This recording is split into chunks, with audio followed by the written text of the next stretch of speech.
Class 6 Hindi part 12 Hind महासागर में छोटा सा हिंदुस्तान। नमस्ते। आज के इस एक्सप्लेनर में आप सभी का बहुत बहुत स्वागत है। आज हम एक बहुत ही मजेदार चैप्टर समझने वाले हैं। अच्छा, क्या आपने कभी सोचा है कि समंदर पार हजारों मील दूर कोई एक ऐसी जगह हो सकती है जो बिल्कुल हमारे भारत जैसी हो? मतलब एक अनजान देश में जाओ और लगे कि अरे ये तो अपना ही घर है, हवाओं में गलियों में बिल्कुल अपने देश वाली महक। आज हम ठीक ऐसी ही एक जादुई सी जगह के बारे में जानने वाले हैं। तो जल्दी से देख लेते हैं कि आज हम क्या क्या कवर करेंगे। सबसे पहले पाठ का परिचय, फिर चलेंगे नैरोबी के शेरों से मिलने। उसके बाद पहुंचेंगे मॉरिशस यानी हमारा छोटा हिंदुस्तान, वहां की संस्कृति देखेंगे और हाँ, सबसे जरूरी परीक्षा में आने वाले क्वेश्चंस भी पक्के करेंगे। और आखिर में होगा एक मजेदार क्विज। चलिए शुरू करते हैं पहला भाग, पाठ का परिचय। ये पाठ असल में एक यात्रा वृत्तांत है। यात्रा वृत्तांत मतलब एक सफर की कहानी, और इसे लिखा है हमारे बहुत ही मशहूर राष्ट्र कवि रामधारी सिंह दिनकर जी ने। तो दिनकर जी का ये सफर शुरू कैसे हुआ? देखिए, 15 जुलाई को वो दिल्ली से निकले, फिर 16 जुलाई को पहुंचे बम्बई, जिसे आज हम मुंबई कहते हैं, और फिर 17 जुलाई को वहां से फ्लाइट ली और सीधा लैंड किया अफ्रीका के केन्या देश की राजधानी नैरोबी में। मॉरिशस पहुंचने से पहले उनका एक छोटा सा हॉल्ट इस नैरोबी शहर में ही था। और यहीं से शुरू होता है हमारा दूसरा भाग, नायरोबी के शेर। मॉरिशस जाने से पहले दिनकर जी को नायरोबी में करीब 1 रात और 2 दिन रुकने का मौका मिला, और इस दौरान उनकी मुलाकात हुई वहां के बेहद मशहूर और खतरनाक शेरों से।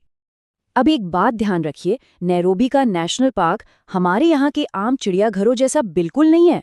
वहाँ जानवर ऐसे पिंजरों में बंद नहीं रहते। वो तो शहर के बाहर एक बहुत विशाल खुला जंगल है। लोग अपनी गाड़ियों में बैठकर इस खुले जंगल में जाते हैं और जानवर अपनी मर्जी से बिल्कुल आजाद घूमते हैं। है ना कमाल की बात? इसी जंगल में घूमते हुए लेखक ने शेरों के एक झुंड को आराम करते देखा। तभी क्या हुआ, कुछ दूरी पर हिरणों का एक झुंड दिखा। अचानक 2 जवान शेर शिकार करने के लिए उठे। शेरों को अपनी तरफ आता देखकर कुछ हिरण तो भाग गए, लेकिन बाकी हिरण वहीं एक गोल झुंड बनाकर खड़े रहे। इस रोंगटे खड़े कर देने वाले नजारे के लिए एक शब्द इस्तेमाल किया गया है, रक्तचाप। रक्तचाप का मतलब होता है इंग्लिश में ब्लड प्रेशर। शेर और हिरण की इस लुका छिपी को देखकर सच में किसी का भी ब्लड प्रेशर बढ़ जाए। अब आते हैं तीसरे भाग पर, मॉरिशस, एक छोटा हिंदुस्तान। नैरोबी से करीब 5 घंटे की उड़ान के बाद जब वो रात के वक्त मॉरिशस पहुंचे तो मौसम बहुत खराब था, तेज बारिश हो रही थी। लेकिन वहां जो एकदम गर्मजोशी से स्वागत हुआ ना, उससे साफ हो गया कि ये कोई पराया देश नहीं है, ये तो सच में अपना छोटा भारत ही है। पर आखिर ऐसा अपनापन क्यों लगा? इसका जवाब इन आंकड़ों में है। देखिए, मॉरिशस की कुल आबादी में से पूरे 67% लोग भारतीय मूल के हैं। जी हाँ, इसका मतलब है कि वहां रहने वाले आधे से ज्यादा लोगों के पूर्वज भारत से ही वहां जाकर बसे थे। और एक और हैरान करने वाली बात बताऊं, इस 67% में से पूरे देश की 53% आबादी हिंदू धर्म को मानती है। ये आंकड़े बिल्कुल साफ कर देते हैं कि मॉरिशस के समाज और वहां की संस्कृति पर भारत की कितनी गहरी छाप है। ये सिर्फ कोई कहने की बात नहीं है, बल्कि सॉलिड फैक्ट है। आपको शायद यकीन ना हो, पर वहां की राजधानी पोर्ट लुई की गलियों के नाम पता है क्या है? कलकत्ता, मद्रास, हैदराबाद और बम्बई। वहां तो एक पूरे मोहल्ले का नाम ही काशी रखा हुआ है। अब भाषा की बात करें तो आम जनता क्रियोल बोलती है, जो फ्रेंच से बनी है, लेकिन वहां की दूसरी सबसे बड़ी भाषा अपनी भोजपुरी है। और मजे की बात यह है कि सिर्फ भारतीय ही नहीं, उनके पड़ोस में रहने वाले चीनी लोग भी एकदम फर्राटेदार भोजपुरी बोलते हैं। पता है, सालों पहले भारत से जो मजदूर वहां गन्ने के खेतों में काम करने गए थे, उन्होंने बहुत अत्याचार सहे। मालिकों ने उन्हें धर्म बदलने के लिए बहुत प्रलोभन भी दिए। प्रलोभन मतलब इंग्लिश में टेम्पटेशन। लेकिन हमारे भारतीयों ने हर प्रलोभन को एकदम ठुकरा दिया। वो अपनी जड़ों से जुड़े रहे और अपनी कड़ी मेहनत से उस अनजान से द्वीप को गन्ने और चीनी के बिजनेस से एकदम अमीर बना दिया। चलिए बढ़ते हैं चौथे भाग की तरफ, भारतीय संस्कृति की झलक। ये देखना सच में बहुत ही अद्भुत है कि भारत से हजारों मील दूर रहकर भी उन लोगों ने अपने तीज त्योहारों और रीति रिवाजों को कितनी पवित्रता से सहेज कर रखा है। मॉरिशस के बिल्कुल बीचों बीच एक बहुत ही सुंदर झील है। वहां के लोगों ने इस झील का संबंध परियों से जोड़ दिया है, इसलिए इसका नाम ही पड़ गया परी तालाब। अब ये सिर्फ कोई टूरिस्ट स्पॉट नहीं है, बल्कि एक बहुत ही पवित्र तीर्थ है। लोग वहां पिकनिक मनाने तो जाते हैं, लेकिन कोई भी अपने साथ मांस या मछली लेकर नहीं जाता। उसकी पवित्रता का पूरा पूरा सम्मान किया जाता है। और महाशिवरात्रि के त्योहार के दिन तो नज़ारा बिल्कुल अपने भारत जैसा हो जाता है। उस दिन पूरे मॉरिशस के हिंदू सफ़ेद कपड़े पहनते हैं। वो अपने कंधों पर कांवर लेकर परी तालाब तक पैदल जुलूस निकालते हैं। वहां से पवित्र जल भरते हैं और फिर अपने अपने गांव के शिव मंदिर में जाकर शिव जी को जल चढ़ाते हैं।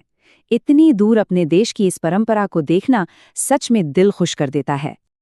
अब आते हैं सबसे ज़रूरी हिस्से पर, भाग 5। ये सेक्शन आपके एग्जाम के लिए बहुत बहुत ज़रूरी है।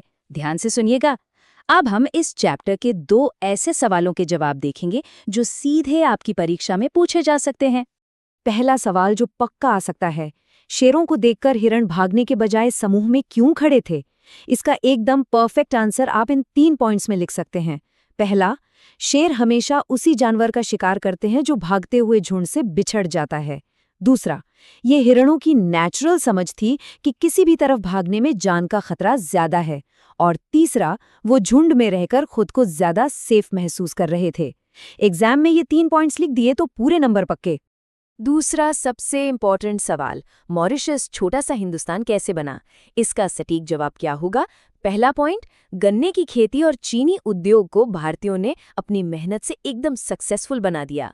दूसरा, उन्होंने वहां अपनी गलियों के नाम भारत के शहरों पर रखे और अपने धर्म और संस्कृति को बचाकर रखा। और तीसरा, उन्होंने अंग्रेजों के दिए हर प्रलोभन को ठुकरा दिया और अपनी भारतीय पहचान को हमेशा कायम रखा। बस ये पॉइंट्स याद रखिएगा। और अब हम आ गए हैं आखिरी भाग पर, मुख्य बातें और क्विज। इस शानदार सफर के एंड में चलिए जल्दी से पूरे चैप्टर को रिकैप कर लेते हैं और फिर एक छोटे से टेस्ट से आपका ज्ञान परखते हैं। इस पूरे पाठ का सबसे बड़ा मैसेज यही है कि हमारी भारतीय संस्कृति बहुत ही स्ट्रॉन्ग और जीवंत है।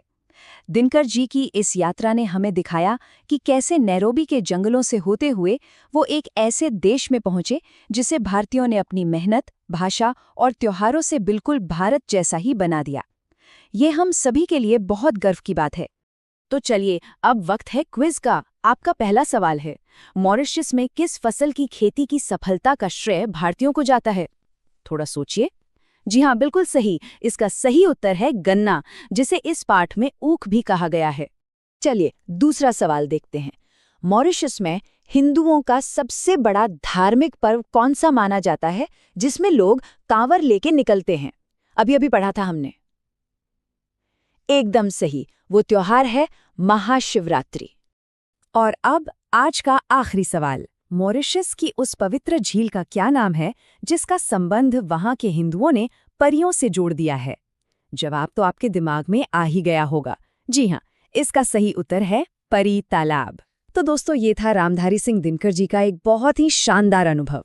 ये चैप्टर हमें सिखाता है कि हम दुनिया में कहीं भी चले जाएं, हमारी संस्कृति और हमारी जड़ें हमेशा हमारे साथ रहती हैं।